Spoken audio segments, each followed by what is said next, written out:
30 বছর পরে হলে ঢুকলাম ছবি দেখার জন্য, মানে এতটা এক্সপেক্ট করি নাই যে মুভিটা এত ভালো হতে পারে। শাকিব খান তো নাম্বার 1, সেটা তো সবাই জানে। চলচ্চিত্র এখনো জীবিত আছে। ভাই তুফান কেমন লাগে?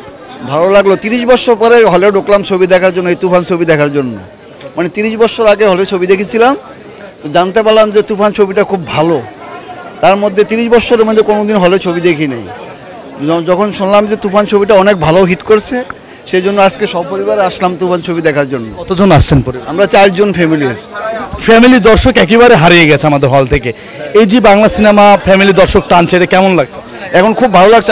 আমিও ভেবেছিলাম যে বাংলাদেশ থেকে আসলে চলচ্চিত্র জগৎটা একবারে ঝিমে পড়েছে, কিন্তু এখন দেখলাম যে না, আসলে চলচ্চিত্র এখনো জীবিত আছে এবং আশা করি সামনের দিকে চলচ্চিত্র আরও উত্তরোত্তর এগিয়ে যাবে।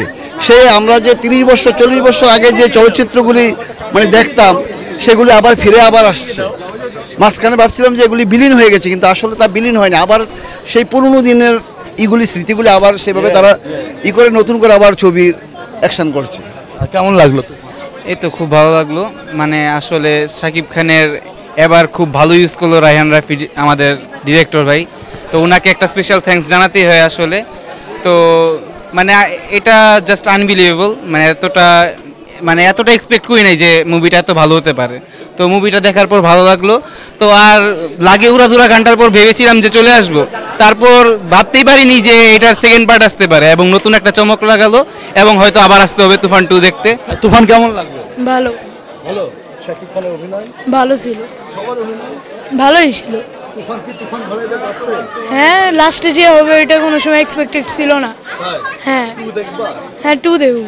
শাকিব খানের অ্যাক্টিং হ্যাঁ খুবই ভালো, অনেকেই ছিল, চঞ্চল চৌধুরী, মিমি, তারা অনেক ভালো করছে। তুফান কি আসলে তুফান ঘরে দিতে পারছে? হ্যাঁ অবশ্যই। হ্যাঁ হ্যাঁ, আবু সিনেমা কেমন লাগলো? মুভিটা খুব ভালো লাগছে, আবার নেক্সট পর্বটা দেখতে চাই। হ্যাঁ অবশ্যই।